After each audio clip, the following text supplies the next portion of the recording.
Bulletin की शुरुआत करते हैं राजधानी शिमला से। केंद्रीय वित्त मंत्री द्वारा आज लोकसभा में पेश किए गए बजट को मुख्यमंत्री सुखविंदर सिंह सुक्खू ने निराशाजनक करार दिया है। शिमला में पत्रकारों से बातचीत में उन्होंने कहा कि बजट में हिमाचल की अनदेखी की गई है और रोजगार, मनरेगा सहित पर्यटन क्षेत्र के लिए कोई राहत नहीं मिली है। उन्होंने कहा कि बजट से बेरोजगारों को काफी उम्मीदें थी जो पूरी नहीं हुई हैं।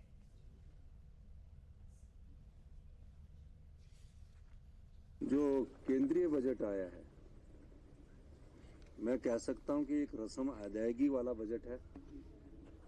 उम्मीद बहुत थी कि अगले वर्ष चुनावी वर्ष है, काफी कुछ योजनाएं होती, बेरोजगारी से जुड़ी हुई योजना होती, अनएम्प्लॉयमेंट आज रिकॉर्ड स्तर पर बढ़ चुकी है, उससे संबंधित कोई योजना नहीं है। मनरेगा जो ग्रामीण स्तर पर रोजगार देती है, आज मनरेगा के कारण समाज में अराजकता नहीं फैली है, वो भी कोई उस पर भी कोई ज्यादा कोई फ्रूटफुल मनरेगा की कोई अच्छी योजना, जो एक रूटीन योजना जो चल रही है कांग्रेस की, उस पर कोई विस्तृत उन्होंने जानकारी नहीं दी। तीसरी बात, हिमाचल को या जो और भी डेट राज्य है, पूरे हिंदुस्तान में सभी डेट राज्य है, कोई हिमाचल प्रदेश ही नहीं है, पंजाब भी है, दिल्ली भी है, मध्य प्रदेश भी है, सब राज्य डेट राज्य। आज भी ये देख के निराशा लगी है कि किसी भी प्रकार का हिमाचल प्रदेश को कोई ज्यादा सहयोग नहीं मिला है। दूसरी ओर विपक्ष के नेता जयराम ठाकुर ने इस बजट को आत्मनिर्भर भारत की दिशा में एक सशक्त कदम करार दिया है। उन्होंने कहा कि केंद्र सरकार के इस बजट से भारत आर्थिक तौर पर मजबूती की दिशा में आगे बढ़ेगा। जयराम ठाकुर ने कहा कि केंद्रीय बजट में हर वर्ग को राहत देने का काम किया गया है।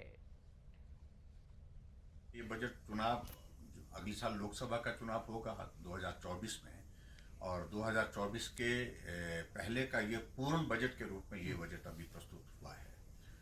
इसमें सभी चीज़ों को उसमें जो राहत और जिसमें बेहतर ढंग से शामिल किया जा सकता था वो करने का प्रयत्न हुआ है। मैं बधाई देता हूँ, और ख़ास तौर से मैं एक तो ये कहना चाहता हूँ कि एग्रीकल्चर के सेक्टर को बहुत फोकस किया है, और मुझे इस बात की खुशी है कि जहाँ हिमाचल प्रदेश ने प्राकृतिक खेती के दृष्टि से एक शुरुआत की थी, उसमें 1 करोड़ लोगों को प्राकृतिक खेती के साथ जोड़ने का एक लक्ष्य निर्धारित किया गया है। ये भी एक बहुत बड़ा प्रसन्नता का विषय है। किसानों की आय में वृद्धि हो, किसान आगे आर्थिक दृष्टि से मजबूत हो, उस दृष्टि से भी बहुत सारी योजनाओं का इसमें जिक्र है।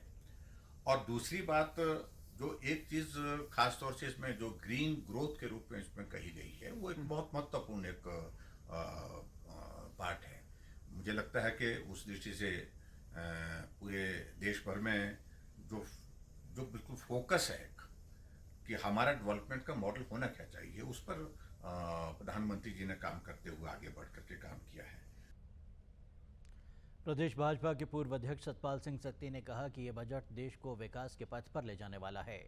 उन्होंने कहा कि बजट में आयकर में छूट के साथ कई रियायतें दी गई हैं। इस बीच प्रदेश भाजपा ने केंद्रीय बजट में की गई घोषणाओं का स्वागत किया है। पार्टी अध्यक्ष व सांसद सुरेश कश्यप ने कहा कि देश के समग्र विकास व हर वर्ग के हित को ध्यान में रखकर कई अहम घोषणाएं की गई हैं। उन्होंने कहा कि अमृतकाल में पेश किया गया ये बजट प्रधानमंत्री नरेंद्र मोदी के नेतृत्व वाली केंद्र सरकार की जन कल्याणकारी नीतियों व योजनाओं को रेखांकित करता है।